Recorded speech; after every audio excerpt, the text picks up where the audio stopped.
Hello,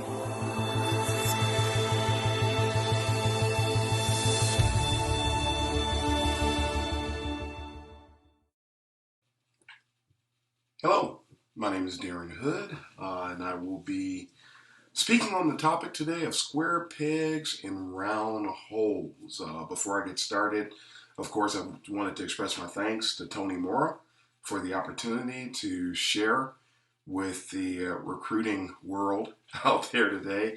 I love talking and teaching about UX, so I'm hoping that I'll be able to bring some value to everyone here today. By way of quick introduction, my name is Darren Hood. I am a manager for user experience in Bosch's automotive aftermarket division. I work out of Warren, Michigan, but I do, in addition to supporting the United States, I support EMEA. I also support Asia Pacific. And in the near future, I was told I'm going to be supporting India. So I've got 20 years in the field. I'm also an adjunct professor at Kent State University. I love everything to do with UX. I even do it when I'm not at work. And again, very happy to share with all of you here today.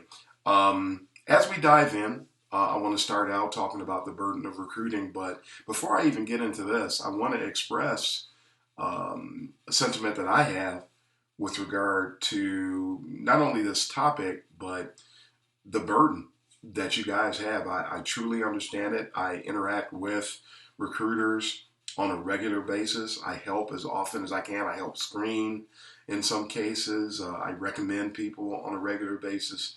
And I understand the challenge that the recruiters have in trying to find UX talent. I'm going to express that over the course of this presentation, but I wanted to make sure to mention that first. I am empathizing with you. You guys do not have an easy job, especially the way that things are going today. But that's it. Let's go ahead and dive in.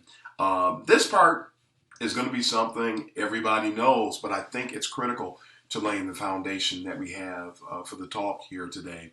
The burden of recruiting is going to encompass the following, as we all know. What is the position that needs to be filled? What are you recruiting for? This is the key part that, of course, everybody wants to know and get started with. What level of expertise is going to be sought?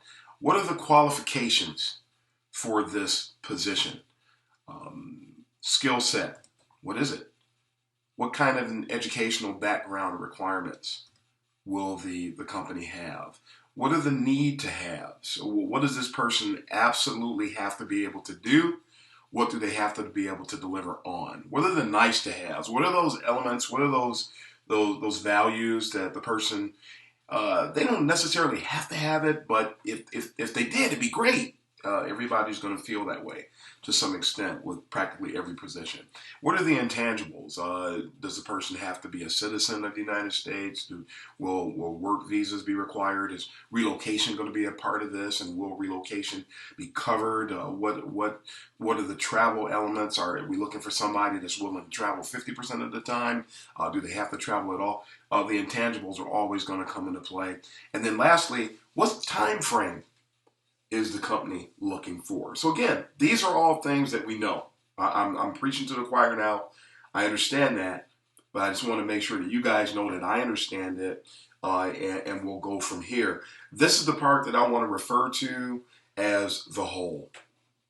When you're trying to fill a position, you're going to be concerned about the shape of that hole, and all of the things that we just listed here are determining what that shape is. Is it a round hole? Is it a square hole? Is it a parallelogram? Is it a star? What is the shape of the hole?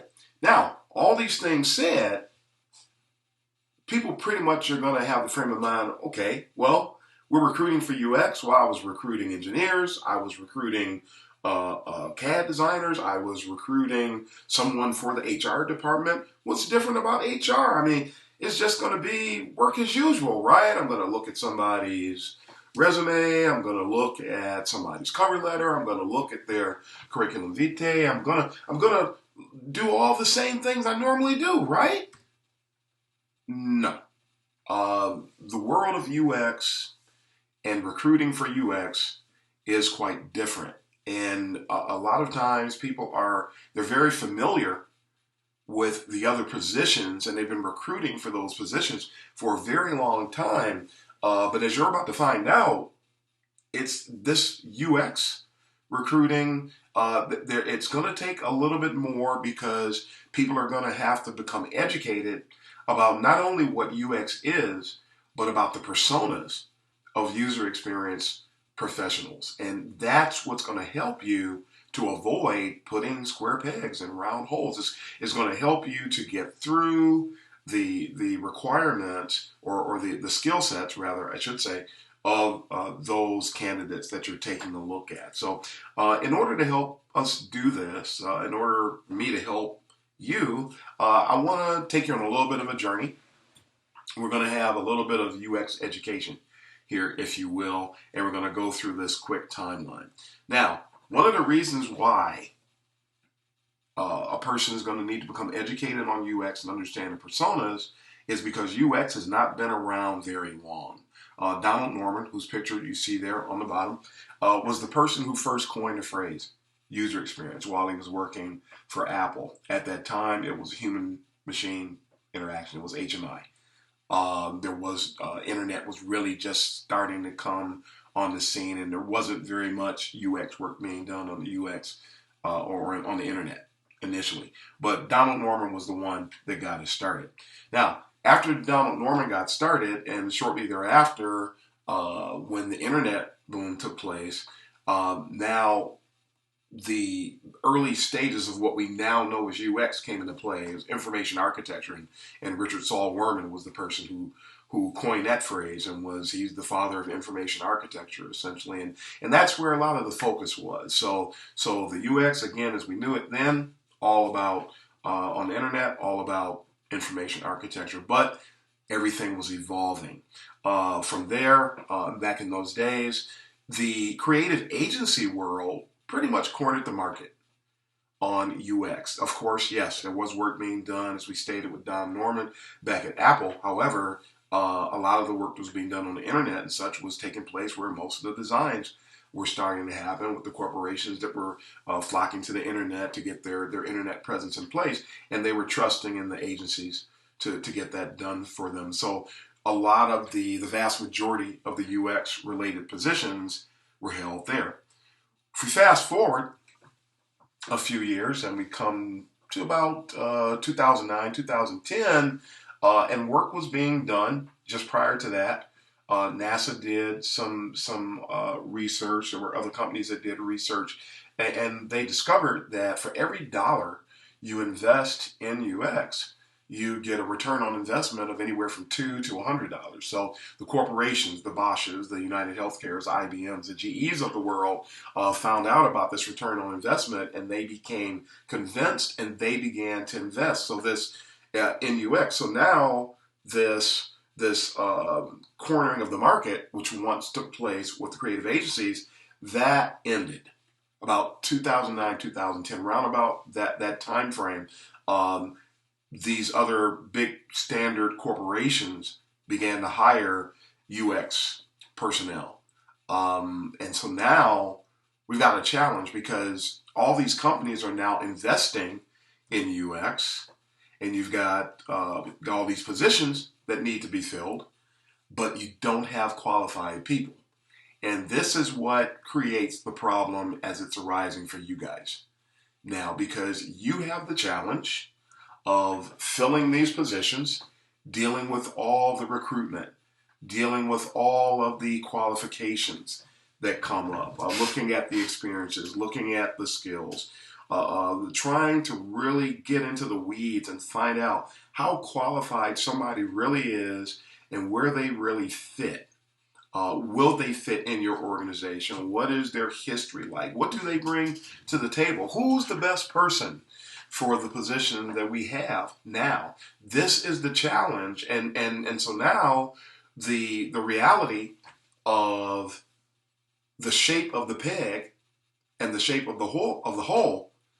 This is staring us in the face now. This is the huge challenge, and I do not envy you guys at all, because you guys, whether you are working for a headhunter, for a hiring agency, or you're working in the HR department for the company that's trying to fulfill these requisitions, you've got a huge challenge because the last part of what I just mentioned on the previous slide, you have all of these positions, but you don't have enough qualified UX personnel to fill these positions. And so it is highly likely, not only is it highly likely, it's happening. Now, a lot of people are filling these positions with folks that are grossly underqualified or unqualified, but because, as I'm going to mention this again later, but I'll mention it now, a lot of the companies, the corporations in particular, where the biggest offenders who bring in these people don't understand what UX is. They are placing non-UX personnel over UX people. They are hiring people that don't know anything about UX. They're hiring people that have read a few articles and they know how to get through an interview, but they don't really have the background. They don't have the history. They don't have what it takes to really do the work, but the people that are supposed to be judging it don't know either. This is how you can avoid the scenario you see on the screen now. A lot of companies are doing just this. They're putting square pegs in round holes. And now the formula of for every dollar you invest in UX, you bring 2 to 100 return on your investment. That's gone out the window now, because the only way that formula works is that you put round pegs based on what you see now. You're putting round pegs in round holes. Now the team functions. You've got the right people in place, and the deliverables, the values that UX should and would bring can take place of a reality. But this has to be escaped, and it's going to come through education. The recruiters and the corporations, we'll start with the recruiters. That's why we're here, right? We'll start with the recruiters. We need to educate people on UX. The image that you're looking at now, I borrowed the middle of it, but I created this. There are some disciplines and deliverables and competencies that are not showing on this screen. There are a few just not included, but this will give you a great nice viewpoint of what's really going on in the UX world. As mentioned earlier, it started out as HMI with UX with Donald Norman. It quickly became, everything shifted toward information architecture. When I got involved full time, the first time I was working on it was information architecture. And so in the upper left hand corner here, you see things like nomenclature, cognition, site maps, wayfinding, information foraging or management, elements of e-commerce came into play later. That's really all that was going on. But since that time, it has evolved into all of these things. Research is a big part of it now. And you have some people that have some of these skill sets, and then you have some people that may only have one or two, and that's fine.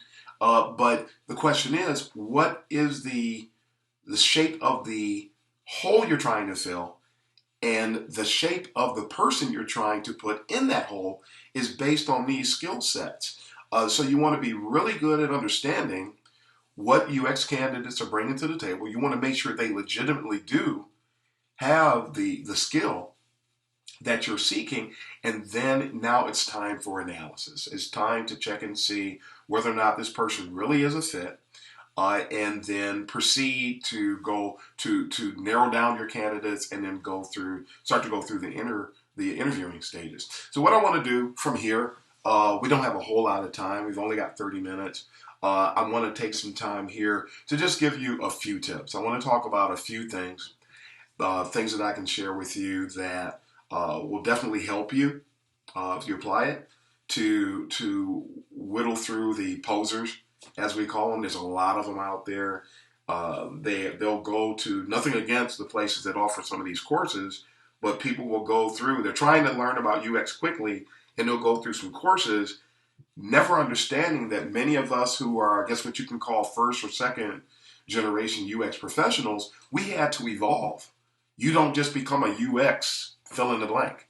You have to mature into that. You have to grow into it. It usually starts by going through some type of specialization, whether it's research, whether it is starting out and focusing on information architecture or anything of that sort. And then you begin to learn some of the other elements, such as strategy, some of the other things you saw on that last infographic, and you build from there. So what we want to do at this point, I would like to just again share these tips with you, and let's start. We're going to go left to right here. Actually, let's go top down. We'll go top down. The first thing you want to do is you want to make sure that you are seeking knowledge of deliverables. This is getting back into the earlier days, for the most part, of UX work, where people would focus on wireframes and sitemaps and creation of personas and style guides. And it's later that things like journey maps, if you happen to be reading this, journey maps, prototyping came along later. Pattern libraries were those pretty much were from the beginning, where you have some dependable types of design elements that you can, and layouts that you can design and use them for current and future projects, things of that nature. You always want to check a candidate to see how knowledgeable they are about deliverables, and seek out examples when and where you can. Tony's going to be talking about portfolios later on. Portfolios are indeed important, and I don't want to steal any of this thunder, but I will say this. When you have a candidate and that candidate cannot demonstrate any work that they've done, especially when they're saying that they have 10 years of experience or 5 years of experience, there's got to be some level of, or some volume of examples that person can show you to validate that they truly have the experience. I have personally evaluated talent before, where people would claim that they had X amount of experience, and then when you look at their portfolio, they had nothing.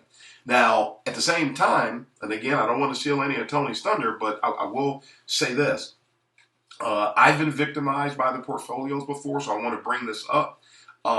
There are times where people have a confidentiality element in association with their work. So in many cases, you'll have times where people simply do not have examples of some of their work because of the confidentiality that they were, quote unquote, sworn to. So examples might be minimal, but that should not eliminate a person from being able to show you something. And they should be able to talk about it. They should be able to tell you the story behind the work that was done and illustrate everything, so you can see that they have that broad knowledge, and confirm whether or not they really are bringing something to the table with regard to how well deliverables are in alignment with what you're seeking for the position that you're hiring for. But no examples, in many cases, it's going to mean that they simply don't know. They don't know. They don't have the experience. I was about to mention I was trying to screen talent at one time for some hiring that we were doing, and someone said that they had 10 years of UX experience. And I looked at the person's resume, and I noticed something. I noticed that it was almost like they just inserted keywords. They really didn't have the experience. And then it was validated verified when I went and looked at their portfolio, and they had 5 screenshots, all from the same project. Not only did they only have screenshots only from one project, they claimed to have 10 years of experience, and nothing that they offered matched that, and they weren't working for people where confidentiality was going to keep them from having examples down the road. So we eliminated that person from consideration. So when you should have access to a portfolio. It should be thorough, and the person should be able to speak to everything. So make sure you seek deliverable knowledge and validate it. Don't take a person's word for it. Seek it out. Number 2, we want to evaluate a person's competencies. Steve Somas wrote an article for UX Matters. Love UX Matters, by the way. And for those of you putting together a personal learning network for a UX, which I do recommend for you, you want to definitely tap into uxmatters.com. It's a great site to help you to learn more about user experience, which will help you to dialogue with candidates as well as assess them. But at any rate, Steve Somas wrote an article in 2007 on the 5 competencies of UX design. He mentioned information architecture, interaction design, usability, visual design, and prototype engineering. Now, at that time, you didn't have a whole lot going on from an HMI perspective, and tablets and hadn't even come on the horizon yet, and mobile design was just starting.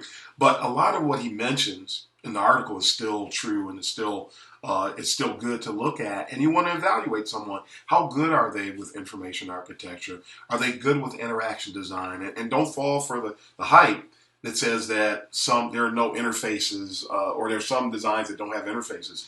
If there's any engagement at all, there's going to be an interface of some type. It might not be digital, but there's still going to be an interface. So interaction design is key. How strong are they when it comes to usability? You want to look at visual design, the prowess there. And if they're engaged in prototypes, that's something that's usually going to be a strength. So you want to be able to evaluate those things as well.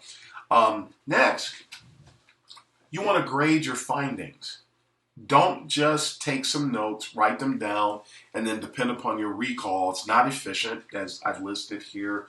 You don't want to just sit and look at what the experience somebody has and rely on our brains. You're going to forget. You want to document your findings. You want to grade them so that eventually you can rate and rank this person. You want to generate rankings, and if you're looking at 5 candidates, you should have a score at the end.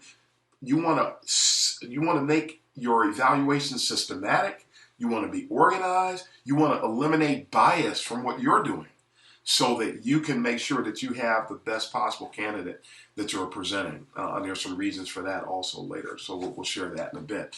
Search for soft skills. Don't just be tied into deliverables. Don't just be tied into the level of experience somebody may have. You want to see how adaptable they are. How well do they communicate? Ask for examples of where they demonstrated strong levels of conflict resolution. Argumentation and negotiation are key. Do they have good negotiation skills? Do they know how to validate their recommendations? Do they pick their battles? There's an old saying in the UX world: pick your battles. Don't just try to win every battle, but fight. You want to fight for the user. So sometimes you just have to let certain things go. We've come to learn that, and you want to see where this person is demonstrating that as well. You want to make sure that they have that gravitas mixed with social grace. They've got to be really strong emotionally, and they've got to be very tactful and very professional. So you want to see these things. How well do they manage disappointment? Are they patient? Do they have good listening skills? So be on the lookout for soft skills. Additional key skills. Jared Spool mentions things such as sketching, storytelling, critiquing, presenting, facilitating. Are they good at critical thinking? I want to highlight critiquing there. That's really key to any UX team, no matter what kind of work they're doing or where they are, what company it is. They want to have good critical thinking skills. And there's some other notes here, and I will share this with you guys later if you want to have this. I'm sure Tony will have this presentation available. I can share a PDF if you'd like to get it the links. At any rate, check them for empathy. You want them to demonstrate. You want them to give you examples where they have demonstrated empathy, and you want to see how passionate they are about empathy. Very, very important as well. Last 3, you want to evaluate all your candidates for emotional intelligence. This, I cannot stress how critical this is. Does the person exercise sound logic? Do they manage their emotions well? Are they resilient? When they're disappointed, do they bounce back? Are they optimistic, but they're not pie in the sky? They're realistic about their optimistic mindset. Are they constructive at times when they're not comfortable? That's really important. And do they really have a strong sense of introspection? All of these things are key to having a really high EQ, and they will really help your team and help the organization. Here's a key one, especially if your organization is new to UX, relatively new, or just flat out new. You want to make sure that you identify candidates that are good educators, that they have a history of being of evangelizing for UX, a history of mentoring people, because these people, it's one thing to have a good UX person, it's another thing to have someone that brings this added value to the table that's going to help to further the organization along or help accomplish the institutionalization of UX. For your company, the educators are the one that are going to get that done. The people that are just doing deliverables and just do standard UX work but don't educate cannot accomplish this. So you want to always highlight people that are educators. And then lastly, make sure that you probe for passion. Another element, I cannot stress this enough, how critical it is that UX people are passionate. You're going to have a hard time achieving optimal UX if your UX personnel are not passionate about what they do. One element that's not here in the presentation, but I'll mention it, is that strong UX professionals are not order takers. In other words, when someone tells them that they want A, B, and C, the strong UX professional is actually going to assess whether or not A, B, and C is the right thing to actually do, and we'll go to validate that first. And so passion is a major driver there. The UX professional that is an order taker will never validate anything, and that's what one of the things that posers do. They just take orders and they go do it. So you want to make sure the person is passionate, that the person is very founded and logical in their thinking, and those are the types of people that are going to bring more value to your organization. So you want to identify those people. So really want to put square pegs in a round hole? I don't think anybody really wants to do that. But the truth of the matter is that it's happening. You don't want to be one of those people. You really don't. So how much you learn about UX and how much you apply principles like the ones I just shared with you are going to help you to overcome this scenario. So all that said, let's just have some closing notes here. UX, again, it's approximately 20 years old, a little bit more actually. The world, once dominated by creative agencies, it's now wide open.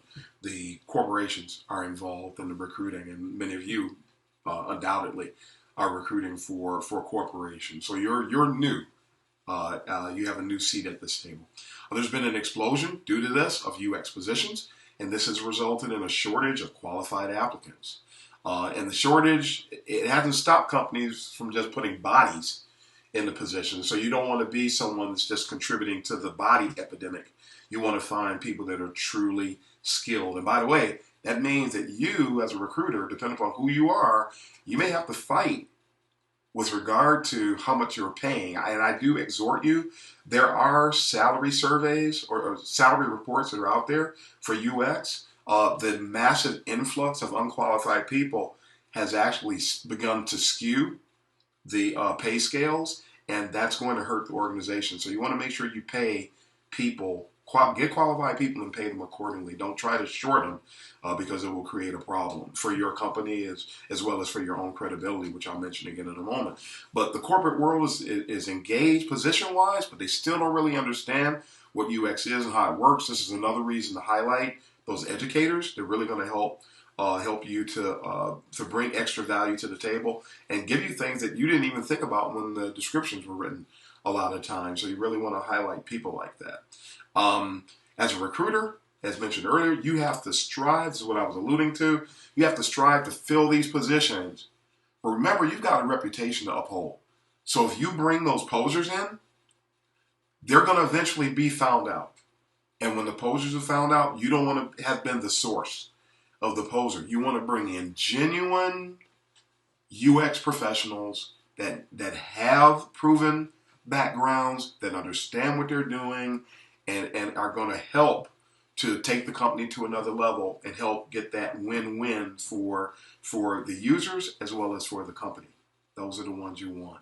And remember, this requires understanding the whole.